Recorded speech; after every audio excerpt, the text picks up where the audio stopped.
When is the last time you serviced your body?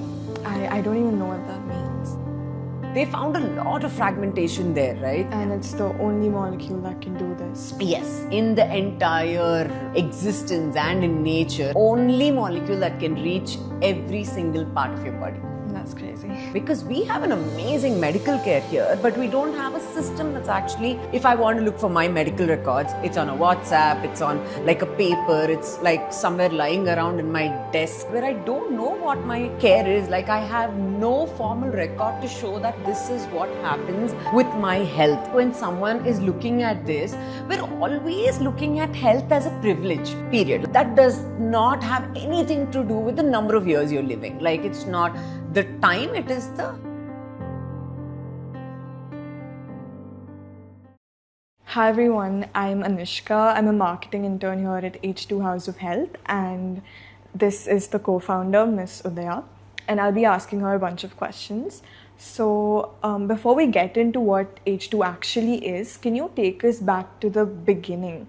Like, because there are so many wellness brands out there, so what actually prompted you to decide and like to start this company? Yeah. So H2 has 4 founders. One is me and 3 others are completely doctors. So it's a proper doctor-driven, doctor-founded, doctor-led clinic here in Hyderabad. And one of the biggest questions, like when we initially started this off, was there was so much of fragmentation in healthcare. So the 4 founders that I'm talking about, one excluding me, the other 3 are, one is Dr. Apoorv, one Dr. Shravya, and 3 is Dr. Sandhya.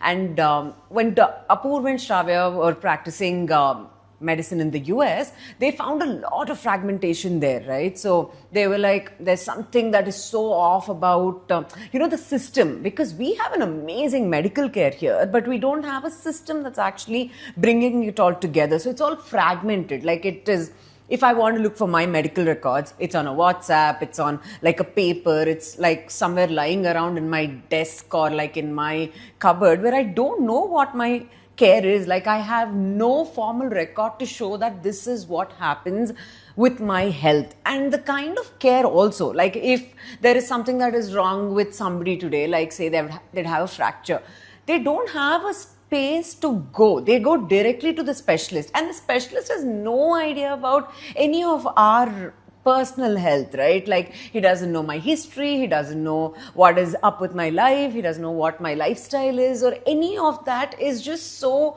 deeply fragmented. And I think for that, to answer that one single question and to voice that part, we thought there needs to be central care. There needs to be one doctor who's actually answering all this for you. So if there needs to be one person who knows everything about us, right? And that couldn't have been better than a doctor. And I think the follow-up that a doctor does, or the kind of care that a doctor wants to give you, is so completely different from anybody else looking at you or your records that are all over the place. So I think one of the biggest reasons to start or to even initiate the idea of H2 House of Health was to say, let us become that central doctor for your care. And this was a problem that doctors themselves saw. So it was all 3 of them coming together to say, there needs to be a change. Let's bring that together. Let's see how we can do. And I think that is what is the primary goal of H2 House of Health here. You chose to call it a house of health, not a clinic, not a wellness center. So that name sounds very deliberate to me. So what does that mean to you? And why does it matter to the person who's walking in for the first time? When we go back to our native feel about a hospital, we're just like always thinking white walls, blue beds, like people like all over, like walking over. You don't have one point of contact where you can go talk, or it's all just so claustrophobic. It's very intimidating. It's very, tense feeling when you enter a hospital system. When it has to be the exact opposite, right? Because when you enter a hospital or when you enter a clinic, you're already going there with an issue.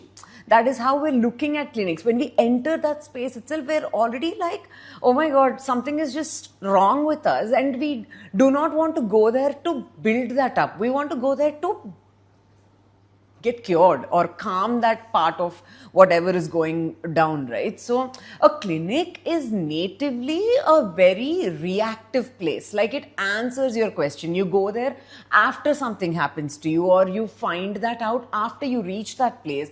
And that is something that was definitely a big change we wanted to bring in. And when we were looking at names, we were like, what is the most calmest place in our lives? Like, where do you always want to go back to? Like a home, right? Like, you always think of a house or a home. Like, it's something that you always want to go back to. And I think that is one big reason that this became our sanctuary, this became our home, and we said we want that for more people. So you don't essentially enter this to sick, like you treat your sickness or to treat your illness, but you enter here to actually make change, to stay here, to stabilize here, to feel some kind of way. And I don't know if it translated it, but we tried our best.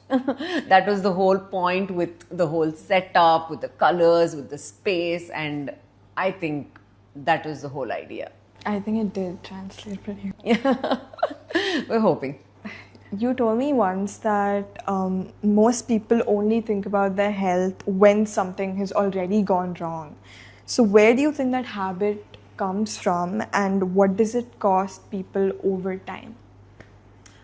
I don't even have to answer this. I think when someone is looking at this, we're always looking at health as a privilege. Even now, when we're talking about something like this, because everything is so fancy, everything is so like muted, light color, we're all calm, we're all, saying do it before it reaches. Everybody thinks this is coming from a place of privilege. But health is the basic necessity, right? Like, if you do not have health, how do you think you can even like process anything else in your life? It's a mindset change, I think, more than anything, when we're looking at a topic like this, which is so important but has been narrated in a very, very different way for everybody. It's always been told that your health can come later, your health can be, a second option, your health can be taken care of once you have money, once you settle down, once you become big, or once you have your own space. But no, I think the way we are growing today, with the kind of life and lifestyles we have, health is the number one priority. And if you do not have that health, if you do not have that way of looking at it, and if you do not make that your priority in your life, it's only going to get worse for later. And this is not a predicting game, this is not astrology, this is not something that is uncertain and you want to look at it.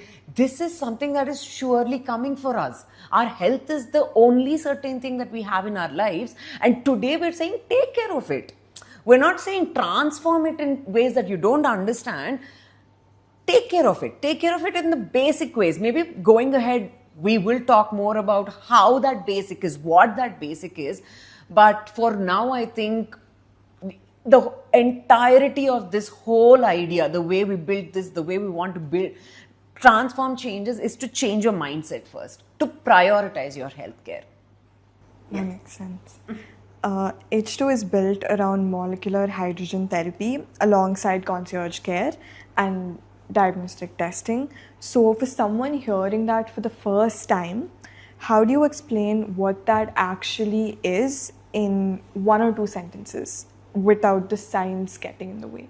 To answer your question, before we even head into molecular hydrogen, the therapies that we're doing, I want to speak more about why we intended to start this, like we said, about getting a whole mindset change in healthcare.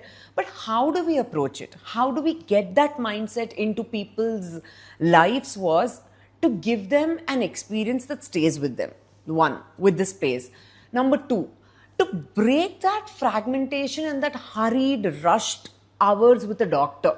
So when we're talking about a doctor, we're always thinking a busy person, someone who has 100 appointments, someone who has no time to talk to you, or someone who's only answering your questions and is out of the scene. But a person who's so important, like a doctor, someone who's your health care giver, like someone who's as important as that, needs to spend more time with you, I feel. Like, I would love someone to know me completely. I would love for someone to know my life, my lifestyle, my habits, my patterns. I need them to understand that if there is something wrong later, I need them to know what it was from before so they can guide me in the right way. So I think that is one thing that has been prioritized so much here at H2 House of Health, which is long conversations with your doctors. You're feeling like they're a part of you and your families. And that whole concept, right? Like when we were young, we used to have this concept of a family doctor.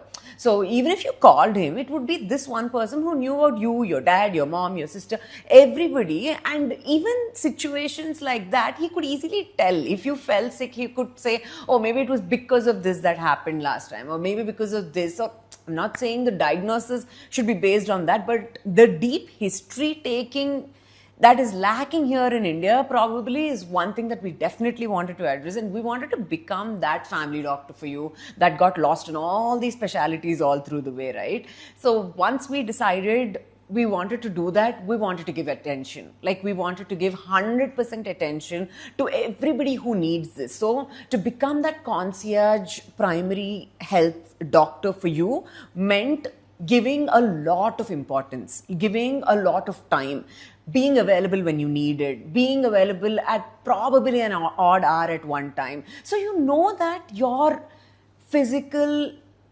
health is definitely taken care of and your emotional balance is coming from a space of doctors that know and keep your confidentiality really, really well.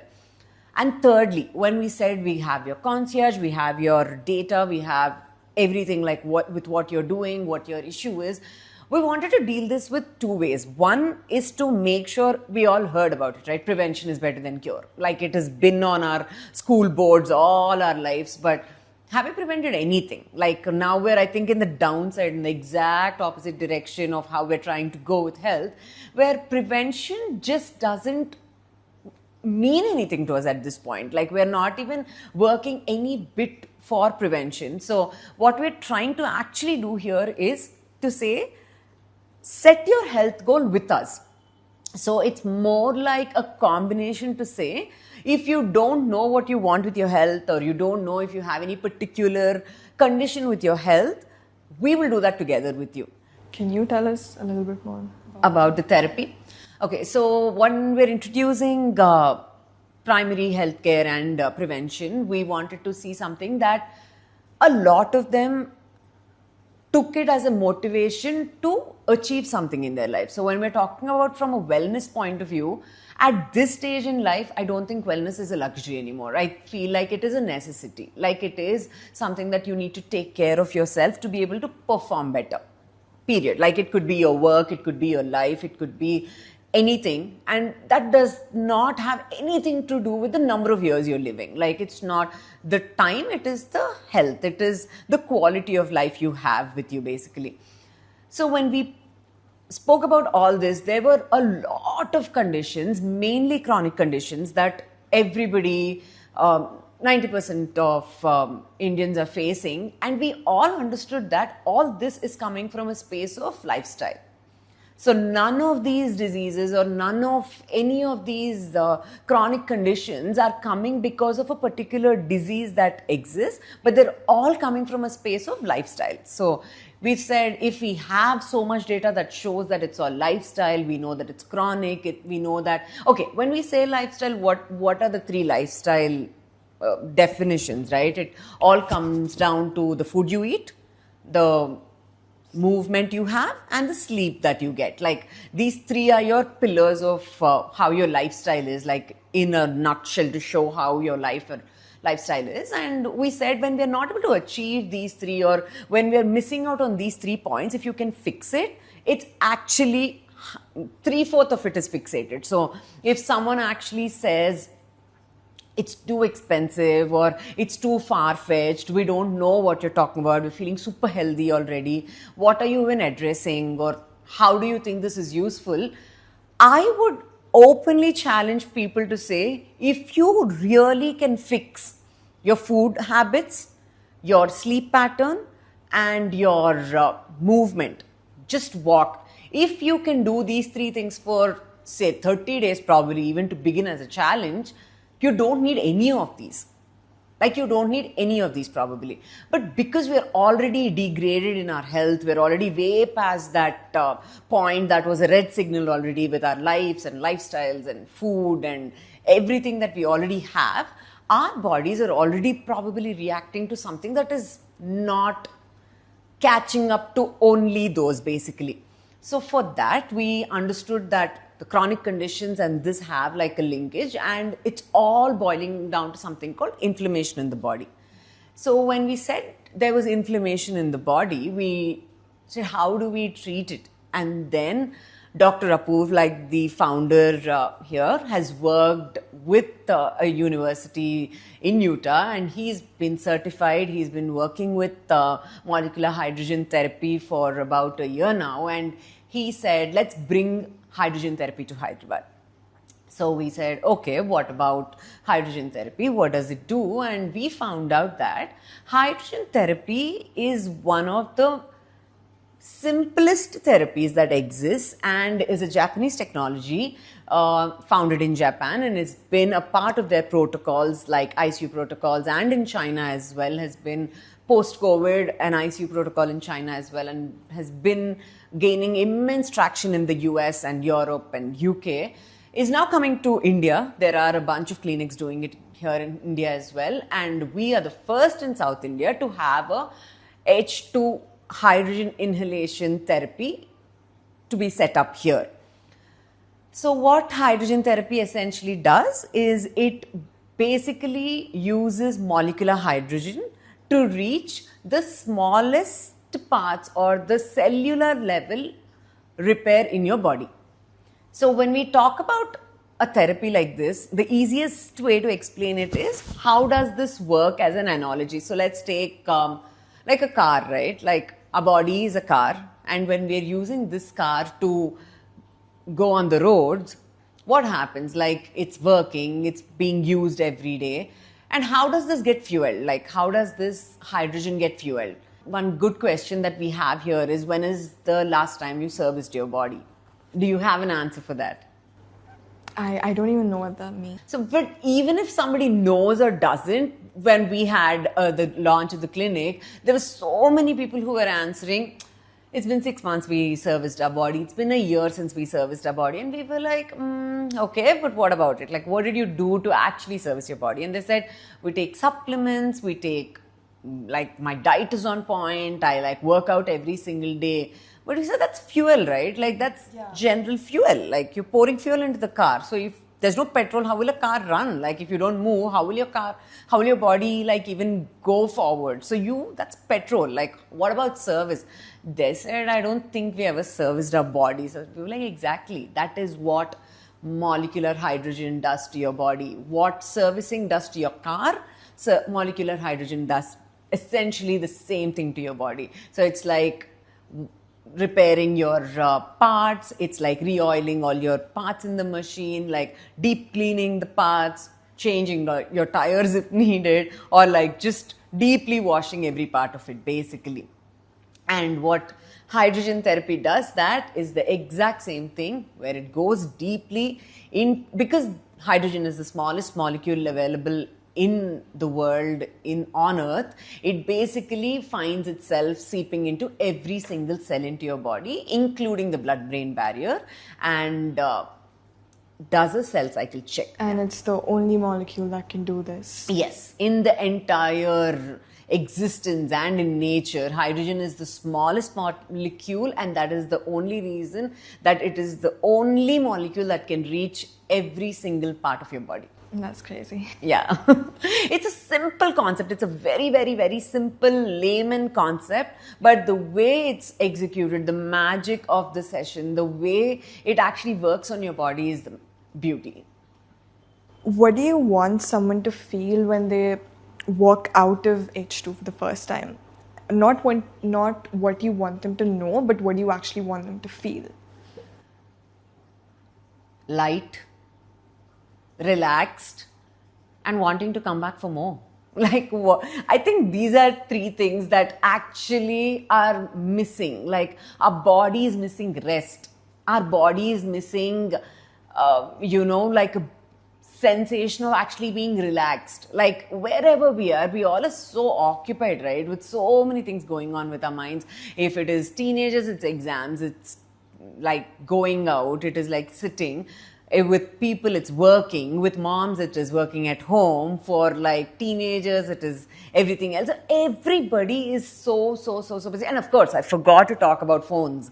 I forgot to talk about our constant engagement with electronics. I completely forgot to talk about the kind of distraction we have all the time with so many things are in our life, right? So the one thing that you will definitely feel when you walk out of H2 after taking the session is definitely being super relaxed, being super light, and just with a peaceful mind. And your cells under check for sure.